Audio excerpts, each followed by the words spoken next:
Hello, and welcome to episode 4.4, the October 16th, 2024 Hunter Moon edition of Notes from the Aisle Seat, the podcast that covers the arts in northern Chautauqua County, sponsored by the 1891 Fredonia Opera House. My name is Tom Laughlin, and I'm your host as we bring you news and information about arts events at the Opera House and around the region, including interviews with artists and creators across the county. The full moon that occurs on the 17th of October is the second in 3 successive supermoons of this autumn season. Called the Hunter Moon, it follows after September's Harvest Moon. Both moons are tied to the autumnal equinox, and with the November Beaver supermoon happening next month, all 3 of the autumn full supermoons emphasize that the time to prepare for winter's inevitable arrival is upon us. I've taken this to heart, and have been fattening myself up with apple cider donuts, apple crisp, and corn chowder soup. Nothing like taking in those extra carbs in preparation for winter's lean times.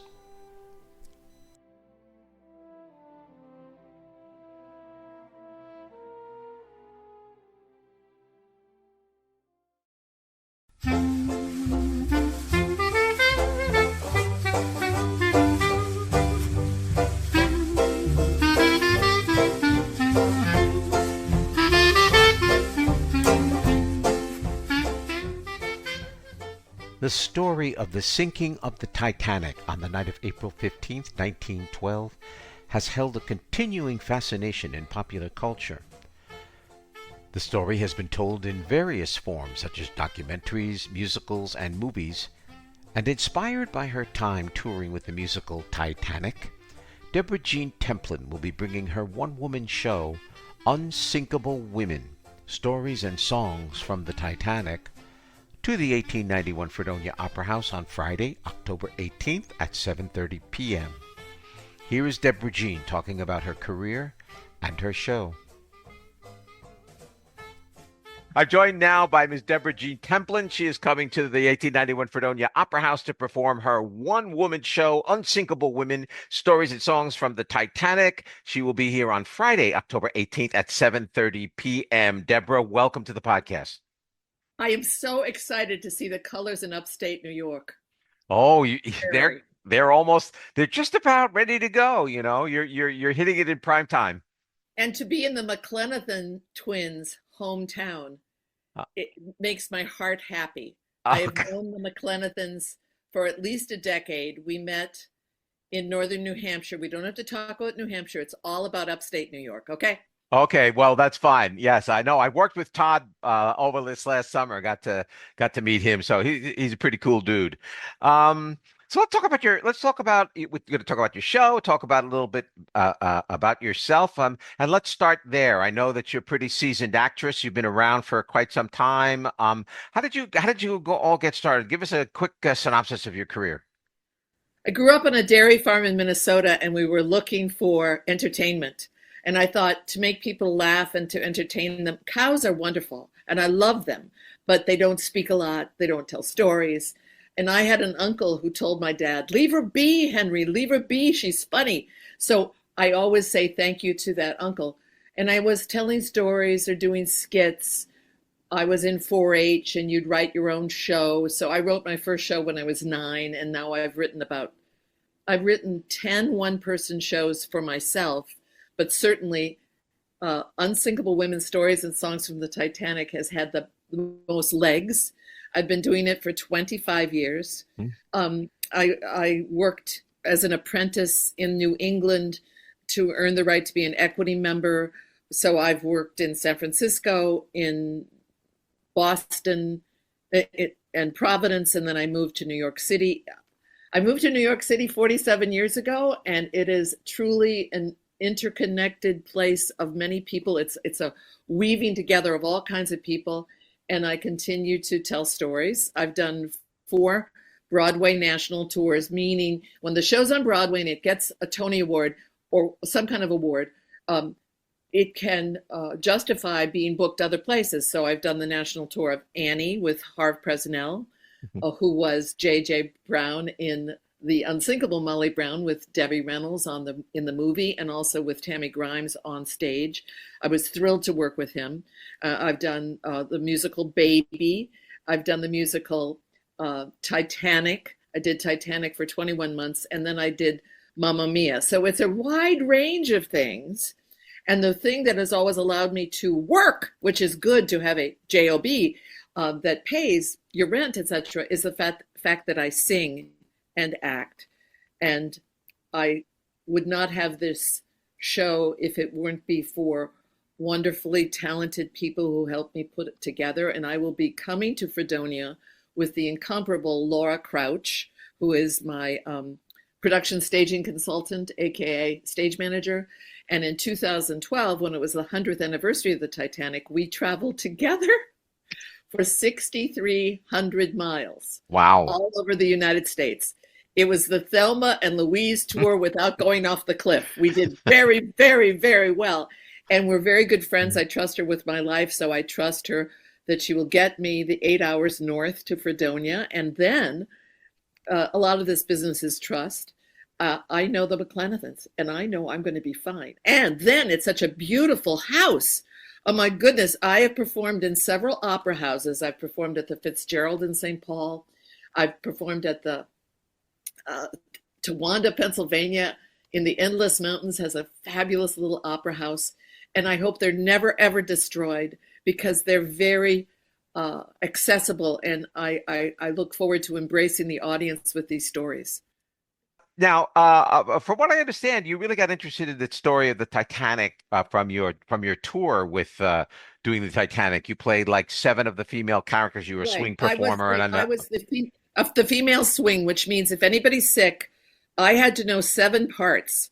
So every day, that job, being a swing, means you have to know the harmonies, the lines, the choreography for 7 different people.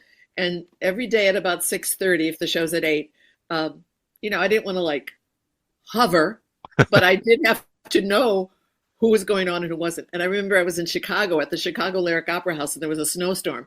And the stage manager said, "Get ready to do Ida Strauss." No, she's here. Her plane. Get ready to do Eleanor Widener. Nope, she's here. I went through 4, and I had a book, like a little Bible for each person.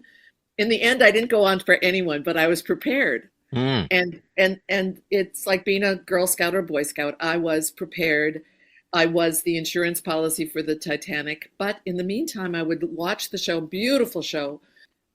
I became interested in what the women did after the Titanic docked, or would have docked, after what happened to the survivors. So it was sort of like I kept thinking about these women, and then I started to research their lives. And on the tour and in other tours that I did, I went to site-specific places. I went to Molly Brown's house in Denver.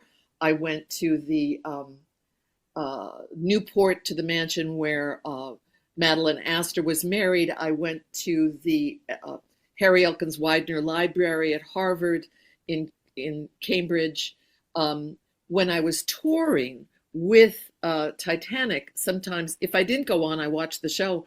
And I remember in Arizona, I met a doctor who was a descendant of the doctor who treated Ida Strauss. So I knew that one of the reasons she went to the Côte d'Azur, or the French Riviera, is she wasn't feeling well. And he shared with me something that I've never really read anywhere, but it was that she had MS, and that there is a award for anyone who comes up with a cure for MS, but the money wasn't for research, it was just for the cure, so it's still waiting there. Oh boy. And I've met people doing this show. When I was in Texas in 2012 at Texas A&M, a man came up with a fox stole, and he said, "This belonged to my great aunt, who was Madeline Astor," and I got to put it on. And so that's the other thing. I've also met descendants. I also met a descendant of Daisy Spedden, and this descendant, Leighton Coleman III, found a book and a diary in his grandpa's barn, and that became Polar the Titanic Bear. And I got to actually meet him recently. And so every time I do the show, they're not just regular people, I want to be faithful to what they said. Yes, there is artistic license. I do use my imagination. There are 9 women in the show, and I use costumes and wigs, and I change in front of the audience. And since I don't have I change in front of the audience, and I do have a 1912 steamer trunk, but since the pandemic, and I don't have like 4 big bookings to justify renting the largest SUV known to man to carry this 200-pound. I do the show now with a coat tree. So in the interest of full disclosure, there's a coat tree. But what that means is you can see everything I'm doing. Right. You can see how my spine changes from a 18-year-old to a 63-year-old. And of course, I've been doing this for a while, so I'm not 18 anymore. And I always wanted to be a repertory theater actress, like Baudelaire, Shakespeare, blah, blah, blah. So this is my little repertory theater piece, and I love it. Yeah, well, you must have for doing it for 25 years. I see the costumes in the back in your apartment there as we're talking, and you pointed them out to me, and you happened to mention that they're rather, 9 costumes is rather expensive. How did you manage to get such great costumes? When I first started to do the show, I had a friend, the late John Adams, and he was a descendant of one of the presidents, yes. And he lived in Boston, and he had been a producer of a show that I did about, he directed and produced a show that I did about Sylvia Plath. So if it's a New England author, I know them very well. So we toured to a lot of the Ivy League schools, like back in 1976. And when I finished Titanic in 2000, we had always been friends. And I said, I've got this show and I think it's got legs. Would you like to see it? And he said, well, wouldn't you do it in New York? And I had a friend that taught English as a second language. And I said, I'm just going to do the show. I'm thinking of doing it with a quilt in the background. It'll be kind of like the AIDS quilt, like a square for each one of the women. And then if somebody's interested, I could tell that story. And it would just basically be a quilt and me telling stories. What could be simpler? He saw the show and he said, oh, no.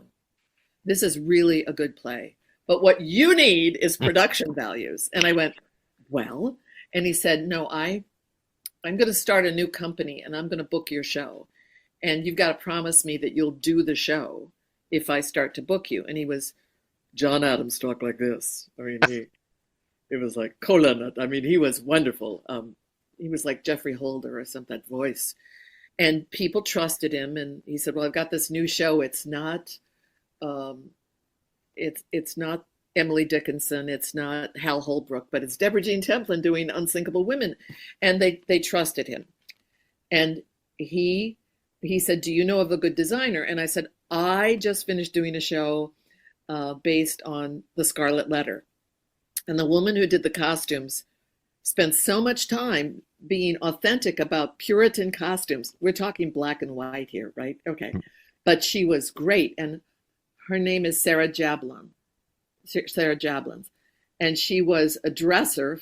She got her degree at NYU in costuming.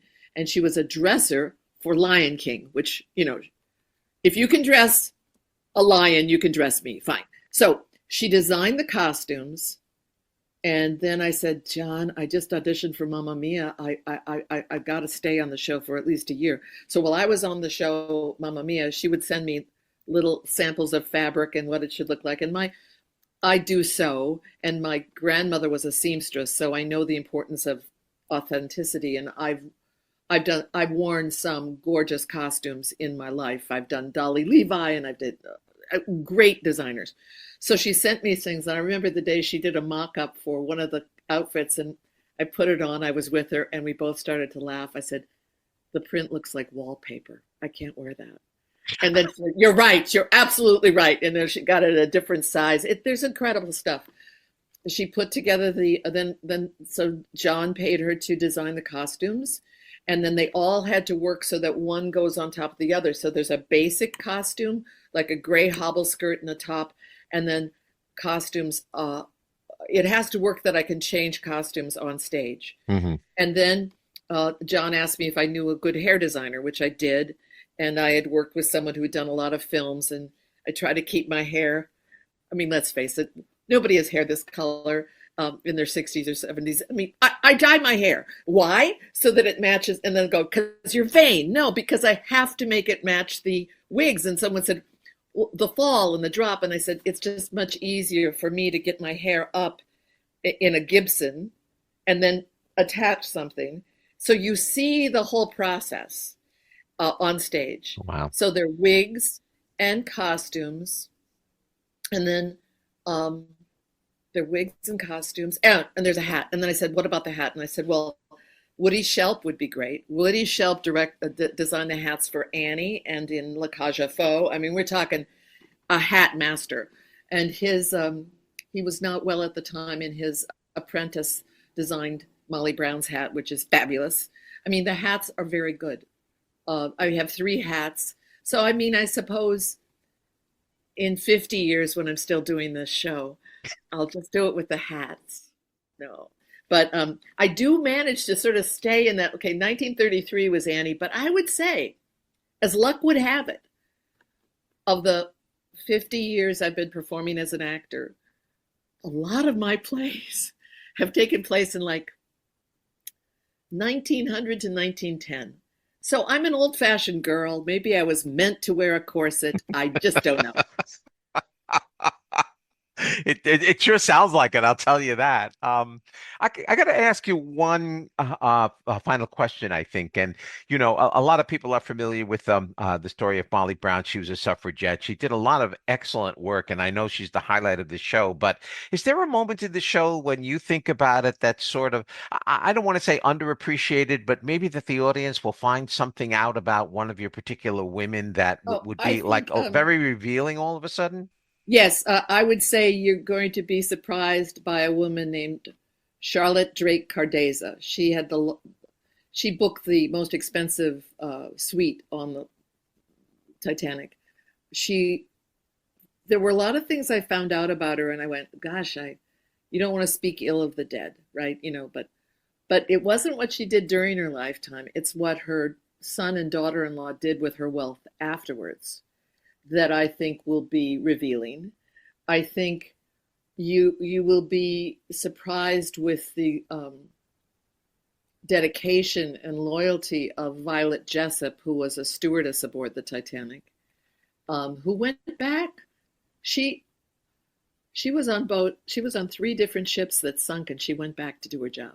Very good. Very nice, Deborah. That seems to be a very nice way to bring the little discussion we're having to an end. So I want to thank you very much for your time. And you are an effervescent personality, to say the least. And I think that's probably going to come out of the performance that I'm sure the audience that's going to be there will enjoy 1,000%. So thank you for your time. We look forward to seeing you when you get here. Absolutely. Look forward to meeting you in person.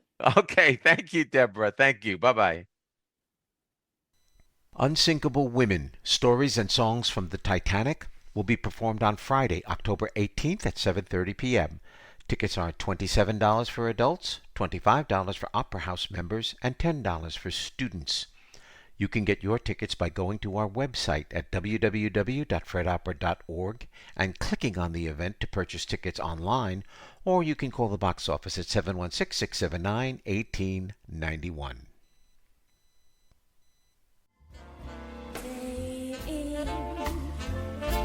Day out, the same old who follows me about, the same old pounding in my heart whenever I think of you, and darling, I think of you, day in and day out, day out, day. When Kristine Hsia was a BFA musical theater student at SUNY Fredonia, probably the last thing on her mind was joining the Navy and becoming the principal vocalist for their jazz-oriented big band, the Commodores. Yet that's just what happened. and she will be bringing her vocal talents to SUNY Fredonia's Rockefeller Arts Center on Monday, October 21st, as the US Navy Band Commodores come to town for a free concert. Here's Kristine talking about her life and career post-graduation. Well, there are lots of opportunities I get to interview many interesting people, but every time I get to interview a former graduate from SUNY Fredonia, especially from the Department of Theater and Dance, it's a special treat for me, especially. And with me now is Chief Petty Officer Kristine Hsia, and she's going to be coming to the Rockefeller Arts Center on Monday, October 21st at 7:30 p.m. with the US Navy Band Commodores. So welcome, Kristine. Hi, Tom. Thanks for having me. Oh man, are you kidding? This is great. The minute I found out you were coming home, I said, gotta have her on. I have to have her on. I cleared my decks for it. So catch me up. Let's get caught up first. Since you graduated, I remember this distinctly. As somebody told me, well, Kristine's joining the Navy, and I went, what? The Navy? And so, why don't you take me through all of that, and then let's get caught up here. Oh gosh, that was so many moons ago. Let's see if I can remember that far back. So I did the whole survival job, minimum wage grind to be able to pick up auditions, callbacks. I moved back home to save money and sort of pay back college loans. And I held like 2 to 3 survival jobs that were flexible enough to allow me to audition in the city. And so a lot of the time those paychecks would go towards like the train rides and just like getting into and out of town, right? And so I also had some gigs in town at like local restaurants, cafes, things like that, where it was like guitar vocal duo. So I was still able to like do singing on the side too for some extra income. But it was a struggle. And thankfully, I was able to get a message from a prior mentor I had in college, Bruce Johnstone, who had toured with the Maynard Ferguson Band. And he was the head of the big band program at the time when I was in the Pops Commencement Eve concert in Fredonia. And so we had sort of been keeping in touch on and off after I graduated. And he sent me this email. And he pretty much was just like, hey, there's this spot that's open. It's extremely rare for it to be available. I really think you would be a great fit for it. He had guested with the Navy Band Commodores at the International Saxophone Symposium, which is a conference that's held by the United States Navy Band every year in January. And so he sort of let me know that this was an option. And I mean, I didn't even know that music was a thing in the military. So for that to just sort of fall in my lap, it was sort of right place, right time. And then I auditioned, got a call back, didn't work out that time around, ended up joining the Fleet music program. And I went to boot camp, went to A school in Little Creek, Virginia, went to Yokosuka, Japan, and that was my first duty station. And so I got to do some overseas time as well. And then I got another email from the United States Navy Band and was just like, hey, for this reason or that reason, we still have this position that is vacant and we'd love for you to come back and re-audition. And I think that was about almost 2 years that I had been in the music program at that point in the Navy. And so I re-auditioned and it all worked out. And so here I am. And it's really amazing. I've obviously scoured the YouTubes looking for some of the videos as your performances, of course. So, and I have to say your voice is a little bit different, but but it's better. It's better different. It's much better. Oh my gosh! Now I'm going to probably ask you a couple of questions here that have nothing to do with actually music. But you had to go to Great Lakes, didn't you? Did you have to I go did. to? Yes. How was that for you? Training command. It was an experience. The one thing that I would say that helped me get through, and I mean, I've been in 12 years now, right? So Right. a lot has changed.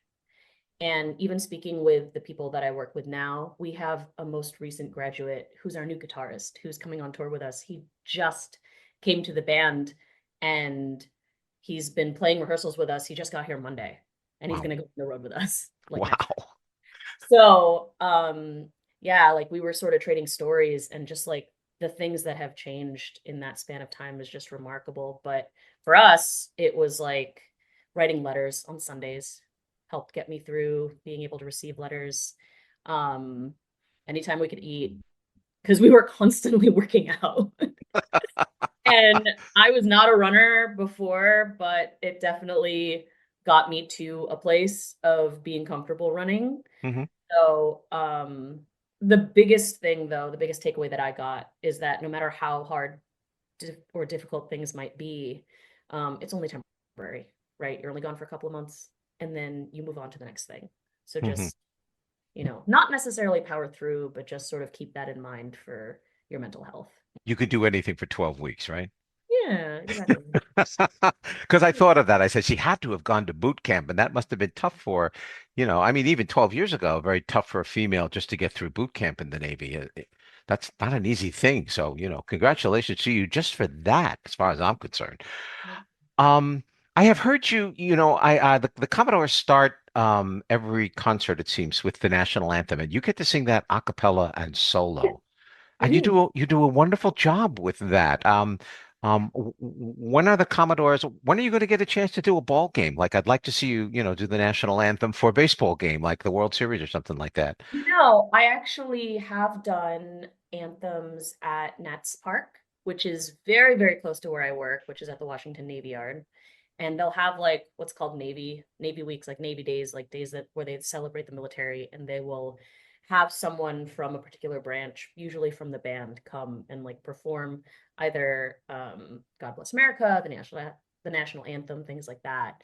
And then a couple of years ago, I can't remember exactly when it was, but a couple of years ago, I got to go to Boston and I sang it at a Red Sox game. And that was kind of cool. Yeah, Kind of cool because they yeah, did a flyover too. Like they timed it. And I was just like, this is incredible. What a crazy experience. But yeah. yeah. The reason I say that is because I've expressed this opinion before. Actually, I think nobody should sing the national anthem at sports events except military, because they do it the best. I Every time I hear a military band do the national anthem at a sports event, it's always just the way it should be. That's all I can say. They're very, very good at it. So let's talk a little bit about your musical experience now. Now, when you were here at Fredonia, of course, your vocal training was we made you do opera. I'm sorry about that. We we we let we let you do, of course, musical theater training, but you really didn't get trained to do jazz vocalization. So how did you find the transition going from the training you got at Fredonia to what you're doing now, which is vocal jazz stylings? Well, so for me, I feel like even in Fredonia, I always lean towards, the sort of Cole Porter musicals, right? Like Right. those types of shows I grew up on, like I grew up on Frank Sinatra, Gene Kelly movies, right? So that always was just sort of intrinsically either on the radio or just like on the TV. And it was just part of my growing up. And so like being able to do something like Kiss Me Kate, like that really helped establish like that sort of swing era style. Uh-huh. And I mean, as you know, a lot of the Great American Songbook is stuff from, you know, musicals. Yes. There is like that translation there that really, I think, helped solidify that for me. And so coming from like the musical theater background, I think that that actually helped me a lot with the jazz styling. But then being able to take it a step forward and then collaborating with different big bands and doing like small group settings, combo ensemble type things, like being able to really explore and play um, as I advanced, as I got along like further outside of Fredonia. I think that helped me sort of develop more of a vernacular. Do you still get to take voice lessons while you're in the Navy? Does somebody you work with somebody? I have on and off just to make sure that I'm using, proper technique, things like that. It's funny that you mentioned the, sorry for the opera, but for me, I feel like that is a huge help in preserving the voice. Hmm. Well, to have a solid foundation and knowing what is working, what isn't, knowing what's happening internally.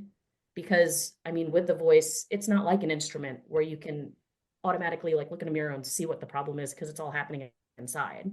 So being able to establish that solid foundation, I think really, really helped me Well, in that. sometimes I'm always facetious with musical theater students about their opera training, but it is the best. So you know, you can't get away from it, no matter what you do. How about the travel? I mean, you are about to. You're in rehearsal now, I know, for your big upcoming fall tour, and you're going to be touring all the way through Thanksgiving and into the new year. And you've been doing this for a while. How do you handle all of that traveling? Day in and day out, different places. How do you find it? Do you like it? Is it grinding? What's up with that? I do like it. I really, really love the travel aspect of touring. It's really exciting to be able to go to, I think I've been to almost all of the continental United States at this point through this job. And it's amazing to be able to see the different parts, because sometimes we travel by bus, like predominantly that's the common thing. Sometimes we travel by airplane, but like either way, being able to just see all of the different views and go hiking in like Utah or Colorado or listen to live music in like Nashville or New Orleans, it's just there's nothing like it. It can be, I mean, it is work, Of right? course, yes. So it does take its toll, but it is important to find those moments to just be able to like take a breath and have those moments of rest in between and planning that out for yourself because it is very like on a schedule to be able Mhm. to get to each city and each venue. It's a new venue every night. It's a new show every night. So yeah.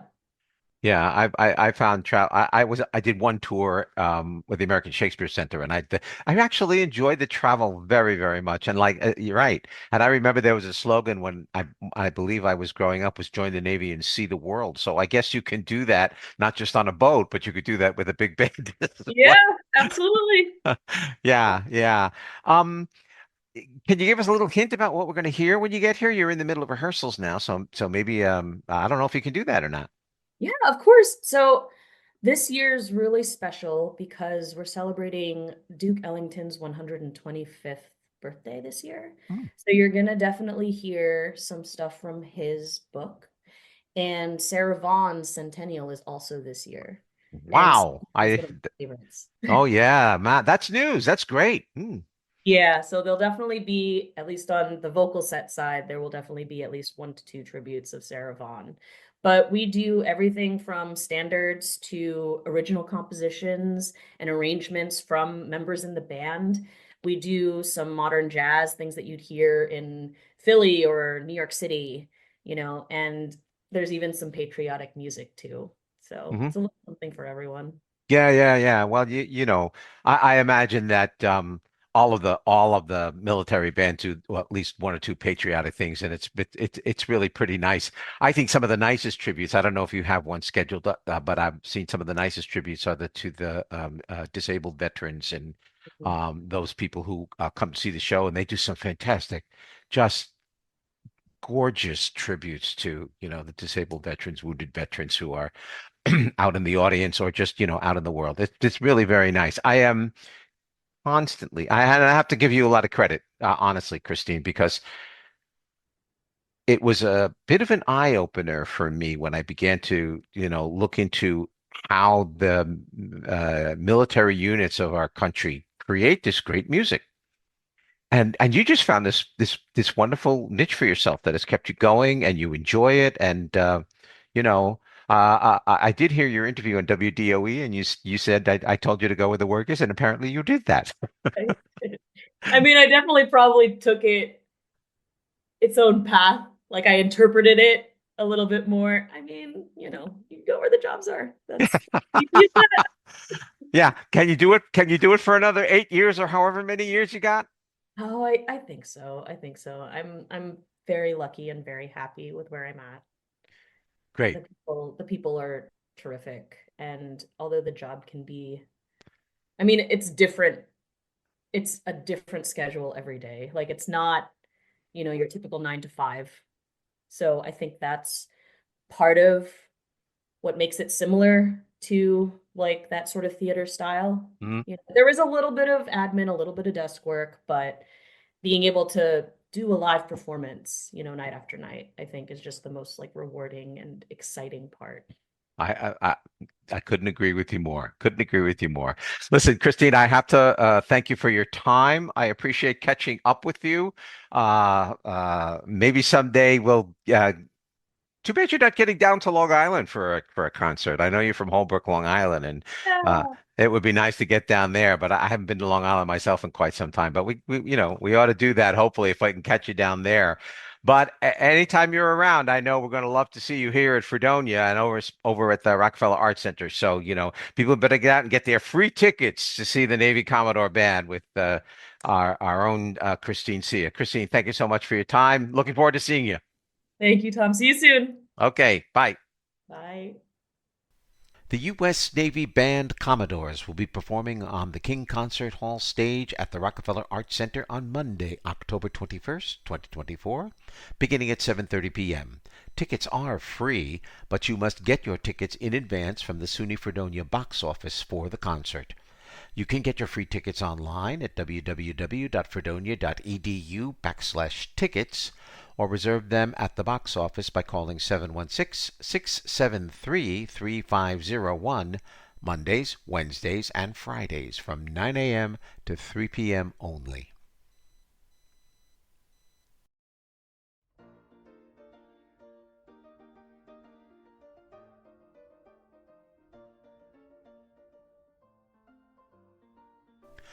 Here is the arts calendar for the next 2 weeks. The cinema series at the Opera House continues over the next 2 weeks with 2 films. The first, Sing Sing, is the story of how a group of incarcerated men at Sing Sing prison form a theater group and discover the transformative power of art. The film stars Coleman Domingo and Clarence Macklin and will be screened on Saturday, October 19th and again on Tuesday, October 22nd at 7:30 p.m. Following Sing Sing is the film Lee, starring Kate Winslet as Lee Miller, an American war correspondent and photographer whose photos of World War II display the fragility and ferocity of the human experience. Lee will screen on Saturday, October 26th, and again on Tuesday, October 29th at 7:30 p.m. Tickets are $7 for adults, $6.50 for members, and $5 for students. Tickets are available only at the door the night of the screening. 2 more Arts in the Afternoon events will also be at the 1891 Fredonia Opera House in the next 2 weeks. First up, the Live at the Met presentation of Grounded, an opera adapted from the play of the same name that tells the story of a female F-14 fighter pilot who became pregnant and was then reassigned to flying drones. This opera will screen on Saturday, October 19th at 1 p.m. Tickets are $20 for adults, $18 for members, and $10 for students. You can hear Professor Don Marazzo discuss Grounded in the October 2nd episode of this podcast. Then, on Saturday, October 26th at 1 p.m., a presentation from the National Theatre of London will feature Andrew Scott in a production of Vanya, a one-person play based on Anton Chekhov's Uncle Vanya. Scott is best known to American audiences as the hot priest from the TV series Fleabag and plays 11 different characters in this production. Tickets for Vanya are $15 for adults and $10 for students. Arts in the Afternoon is sponsored by Dr. James and Marcia Merrins. The School of Music has a number of events coming up. There are 3 homecoming events to start off. The Fredonia Jazz Showcase will be on Friday, October 18th at 8 p.m. in Roush Recital Hall. The Fredonia Choral Showcase will be on Saturday, October 19th at 4 p.m. in Roush. And the Fredonia College Symphony will perform on Saturday, October 19th at 8 p.m. in King Concert Hall. Other School of Music events include guest artist Patrizio Cosentino in a tuba recital on Tuesday, October 22nd at 8 p.m. in Roush. Professor David Rose gives a viola recital on Thursday, October 24th at 8 p.m. in Roush.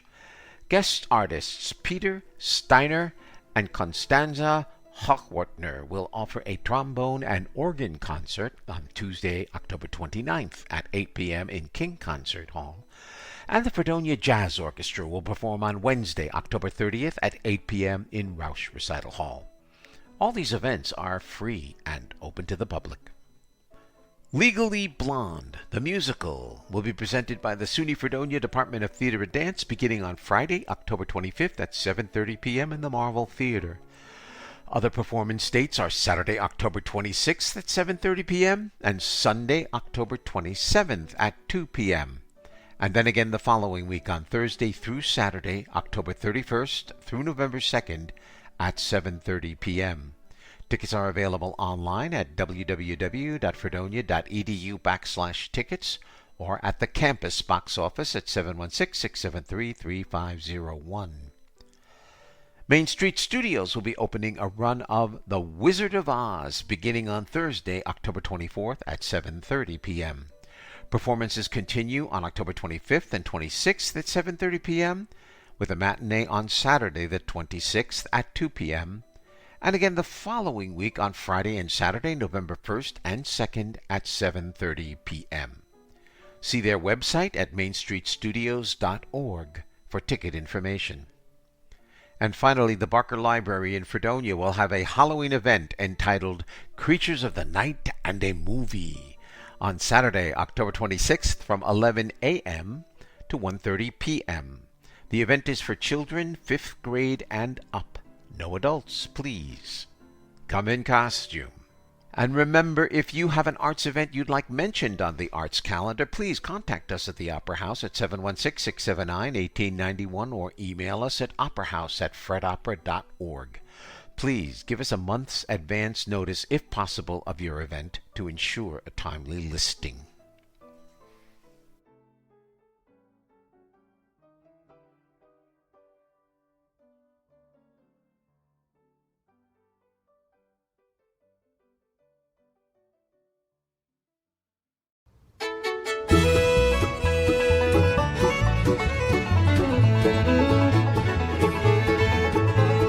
Sailing around the sea of life, you ever heard the wind's been blowing? It's like a dull edge of a knife, always right but never knowing. It's a mixed up world, you know it's true. Spinning round and round, feels like nothing you can do. It's easy to get lost when you don't know where you're going. The next Folk in Fredonia Gilman Family Music Series concert takes place on Thursday, October 24th, and features the Minnesota-based bluegrass band Monroe Crossing. This is a rescheduling of a concert that was scheduled to take place in April of 2023, but had to be canceled due to illness. It's taken this long to reschedule them, and it's a good thing we did because they're a terrific group of bluegrass musicians. Prior to their originally scheduled date, I did have an interview with the band's guitar player, Derek Johnson, but it never made it to the podcast due to the cancellation. Here is that interview, and please note, it was recorded in April of 2023, so take that into consideration as you listen to the interview. It's always very exciting to talk to musicians. It's one of the best parts about being someone who does a podcast. And with me now, I have Mr. Derek Johnson. And Derek is one of the members of Monroe Crossing. They're a straight-up bluegrass band, and it'll be good to hear some of their music. So, Derek, welcome to the program. Well, thanks for having me. Derek is the guitar player for the band. And, of course, the band consists mostly of pretty much straight up bluegrass music. We've got guitar, bass, fiddle, mandolin, and banjo, all 5 instruments. And you guys play pretty much straight up bluegrass songs, yeah? Well, we do for the most part. We consider ourselves, grounded in the traditional bluegrass. We like to write a lot of songs, so some of those have a more modern bluegrass sound, and kind of have our own flair to it. And then we do like to every once in a while bring in a song from outside of the genre and give it a nice bluegrass twist. We call it the cleansing. That's what we call it. The cleansing. That's great. I actually did in my research listen to you guys do a version of the Everly Brothers "Wake Up Little Susie." It was pretty cleansing experience for me. Okay, great. That's a fun one. Yeah, It's a I fun one. imagine it is. Now, you guys are from the Minnesota area. How did a bluegrass band ever get started up in the cold wilds of Minnesota up there? We usually associate bluegrass with Kentucky, Tennessee, and a lot of the Appalachian South. It is true. Yeah, there's a lot of bands in that area of the country that you just mentioned, but we do have a very strong bluegrass community up here in Minnesota. And we have a nice organization called Minnesota Bluegrass and Old Time Music Association. And that's where that brings a lot of great musicians together. There's a lot of different bands that are bluegrass and spin-off, string bands and whatnot. And so it's a thriving community, even up here in the Great White North. Do you guys feel that that bluegrass tradition up there has something distinct about it that might be a little bit different from, say, the bluegrass traditions in Kentucky, Tennessee, North Carolina? Yeah, it's a good question. We do have a little different sound up here. We have a wider variety. If you go to like a festival, well, I don't want to stereotype too much, but if you go to usually a lot of the festivals in the heart of the bluegrass country are just kind of nonstop traditionally minded or contemporary bluegrass bands. Here I think it's because as I mentioned, the Great White North, because we're covered in snow most of the year, we have a lot of people who are great musicians who come to bluegrass as not as their first form of music. Because we're stuck inside playing music most of the year. So we kind of bring a lot of different elements and a lot of different styles of music into the bluegrass. There's a handful of very traditionally minded bluegrass bands here, but really runs the gamut. I noticed that talking about tradition, you guys are called Monroe Crossing, and of course you've named yourself after the founder of bluegrass, Bill Monroe. How did that come about? Well, we're big fans of Bill Monroe, and we feel we were looking for a name that said bluegrass without the word bluegrass in it, and hearkening back to the father of bluegrass music. And we came up with Monroe Crossing, and then after the fact, we kind of decided, hey, it's a great way to. We also say that we all connected through the music of Bill Monroe, so we ourselves had a Monroe Crossing. Oh, that's pretty good. That's a pretty good name, I thought. I said Monroe Crossing, Bill Monroe. I mean, I think just about every bluegrass player in the country for the last 50 years before he died in 1994 probably played with Bill Monroe at some particular point in time. Yeah. He got around. He got around. You guys not only though, I mean, I was looking at your schedule and I noticed that you spend almost the entire summer in Minnesota, but you're not like just a regional bluegrass band. You guys have been around. You've traveled internationally and so forth. What is the bluegrass scene like internationally? I hardly ever get a chance to talk to anybody who has any connection to that. Sure. Yeah, we mainly play in the upper Midwest, like as you mentioned, especially during the summer because there's so much going on here at that time. But we'll travel far and wide. We've just recently played in Maine. And that was we now have played in every one of the lower 48 states. Congratulations. But thank you. And but yeah, as you mentioned, we also have traveled internationally. We've played Europe multiple times. We've been in maybe about 4 tours of Europe. Even made our way to South Korea for some shows with another project we kind of do called the Bluegrass Mass, which we can talk about later. But to answer your question, bluegrass, it's just touched every part of the world, it seems like. And there's always some bluegrass fan somewhere on the far corners of the world. And in Europe, they have a great scene. We've done a lot of our touring in Germany, and we've done a bit in Holland and Switzerland. And last time we were there, we were in the Czech Republic. And believe it or not, the Czech Republic has outside probably the United States has some of the finest bluegrass pickers out there.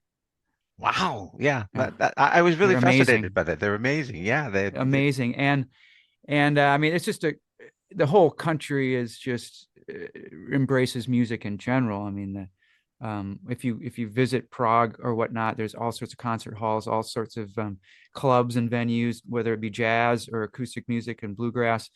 Um, really interesting thing is, of course, they used to be a communist controlled country, and even then they were into bluegrass music, but they kind of had to do it on the sly because it was a bit too Western, and they couldn't, for instance, they couldn't sing in English, which most Europeans do when they sing bluegrass bands or bluegrass songs. The Czech had to sing in Czech, and so when we were over there, it was just fun to hear a lot of the bluegrass standards sung in Czech. That's I can't imagine a standard like way downtown fooling around being Hmm. sung in Czech.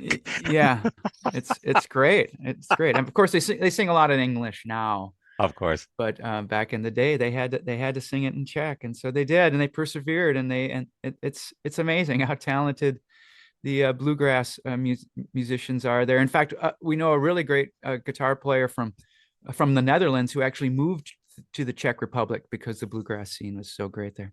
Wow. It's something else. That music really just has an international flavor. So talk to me about this bluegrass map project. I'm interested in learning a little bit more about it. Sure, that's kind of one of the reasons we're headed out east once again. Although we will be playing our normal show in Fredonia, but what we will be doing the rest of the weekend is we'll be heading out to Pennsylvania and collaborating with a choir, and this is called "The World Beloved: A Bluegrass Mass," and it was written for choir and a bluegrass band or bluegrass instrumentation as kind of the accompanying instruments for this choral piece, and it's written in the tradition of a musical mass, not a liturgical mass, but in a musical mass, and has what I think 12 movements, and it's spectacular. It really is a modern masterwork. We've done it over 80 times now. That's what brought us to South Korea, and as well as Carnegie Hall twice, and to so many different places throughout the country. So we get into town, we rehearse with the choir, and we present it. Sometimes we do some other songs with the choir, but the Bluegrass Mass runs about 35 minutes, and it's just a magical piece of work, and it's not easy. There's aspects of it that have that bluegrass flavor to it, but there's other aspects where we're playing more like classical music. So we've really had to study it and work hard to do it, but it's really paid off. I've heard sections of it on YouTube videos, and it really does. It's bluegrass in a way you'd never even think Mhm. of conceiving. It's a unique Yeah. project. Yeah. Yeah, we love performing it. We love working with different choirs. It takes us out of our usual little world and plants us in a world that we get introduced to so many other talented musicians, and then the audience gets introduced to bluegrass, because a lot of people who are regular choral fans of classical choral music don't necessarily spend a lot of time jamming around the fire picking bluegrass. So we get to introduce people to bluegrass, and we get to be introduced into the classical choral world. Let me ask you one last question before I have to let you go, Derek. Bluegrass is an interesting form of music because it has such strong traditions behind it, but yet at the same time, there have been movements over, I don't know, say the last 10, 15 years with interesting musicians coming out of bands like Nickel Creek, Sarah Watson, and Chris Thiele and a couple of others. Where do you see bluegrass music kind of heading as you see these kind of, advancements in both techniques and also the way it kind of moves itself from just the traditional, melody line, and everybody takes their part in terms of playing their solos and so on? Sure, that's a good question. It seems throughout the history of bluegrass, there's always been this group of people who are, well, we call them the bluegrass police. And if you stray just slightly out of this well-defined boundaries, well, that ain't no part of nothing. That ain't bluegrass. But of Right. course, bluegrass music wasn't bluegrass music when it began. It was just country music. It was kind of amped up country music, and it was Bill Monroe had this driving sound, and then when he added this hotshot young banjo player named Earl Scruggs to the mix, it developed this really unique sound. And it wasn't till years later, because Bill Monroe's band was called the Bluegrass Boys, wasn't years later that it got the name bluegrass. So it was always kind of a very innovative music. But there are certain people who say, no, it can only be done this way. And there are still many, many bands, including young bands, who do play a very traditionally minded bluegrass. I think of the Poor Ramblin' Boys. I mean, what a great entertaining band. And they do not stray far from the traditions of bluegrass. And then, as you mentioned, Nickel Creek, Chris Thile, and then so many other bands that have come on the scene lately, and who have made bluegrass very popular outside of the traditional world of bluegrass, and have really brought it. I think of Billy Strings as an example, who has really brought it out almost to the rock and roll jam band type crew. Although Billy Strings is although he gets some criticism from some bluegrass, not from me, but from some bluegrass people, he is very steeped in the traditions of bluegrass. And as far as I'm concerned, I love all of it. But as long as you can harken back to kind of the main traditions and, keep it kind of acoustic, and, I love all the different kinds. Where it's going, I think it's always going to, like I said, I think it's always going to be tested. I think there's always going to be people who are kind of pushing the boundaries, and I think there's always going to be people who are saying you can't do that, and who want nothing but the three chords and the very straight stuff. But God bless them all. I love it all. But even like even what people would call contemporary bluegrass is slightly different from some of the more traditional stuff.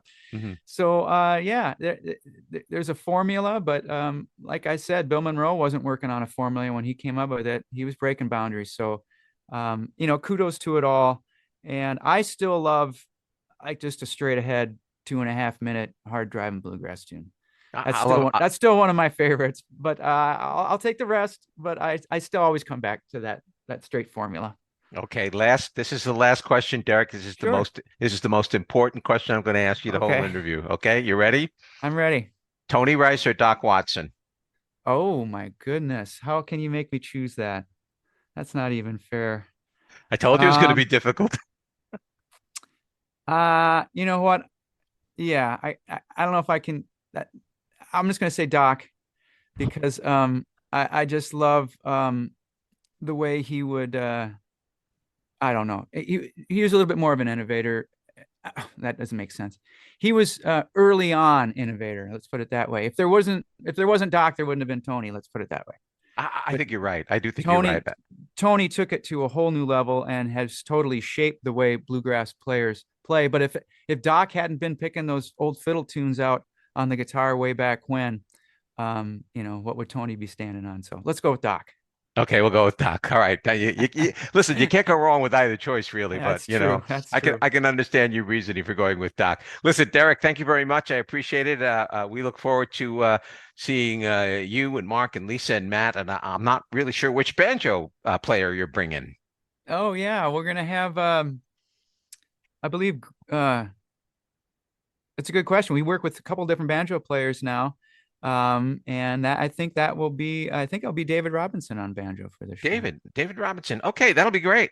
If he shows up, we'll say hi to him too. But those are the members of the Monroe Crossing Bluegrass Band, and we'll be glad to have you at the 1891 Opera House. Derek, thank you very much. Safe travels to you, and we look forward to seeing you soon. Thank you. Appreciate it. Monroe Crossing will perform at the 1891 Fredonia Opera House on Thursday, October 24th, 2024, beginning at 7:30 p.m. Please note, this is a Thursday evening concert. Tickets are $20 for adults, $18 for Opera House members, and $10 for students. Get your tickets delivered directly to you online at www.fredopera.org or call the box office at 716-679-1891.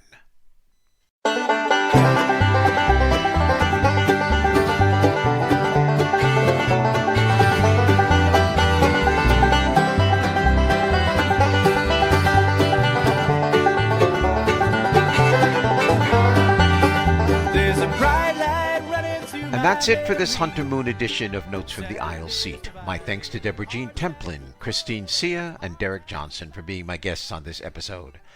Notes from the Aisle Seat is a production of the 1891 Fredonia Opera House in Fredonia, New York. For more information on any of the Opera House's events, call the box office at 716-679-1891. Visit the brand new website at www.fredopera.org or email at operahouse@fredopera.org. Notes from the Aisle Seat is available wherever you get your podcasts and also on the Opera House YouTube channel. If you like this podcast, please consider following us by clicking the follow button on our home website at aisleseat.podbean.com and spreading the word through your social media feeds. If you have an arts event you'd like featured on the podcast, why don't you drop us a line at operahouse@fredopera.org, and we'll see about featuring your event. Please try to give us a month's advance notice, if possible, to facilitate timely scheduling. If you have any suggestions, comments, or criticisms of the podcast, just drop us a line at operahouse@fredopera.org. We'll be glad to receive your feedback. Our next episode will be available on Wednesday, October 30th, 2024.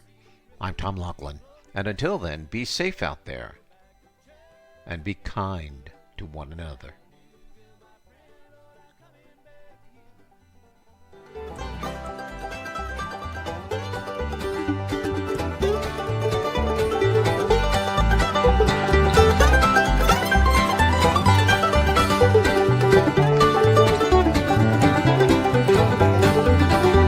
I'm leaving the land of the prairie, headed to the mountains of southern Tennessee. It's high time I finally meet my destiny, but the road has no end. I've been there and back again. The journey is what sets you free. I'm on the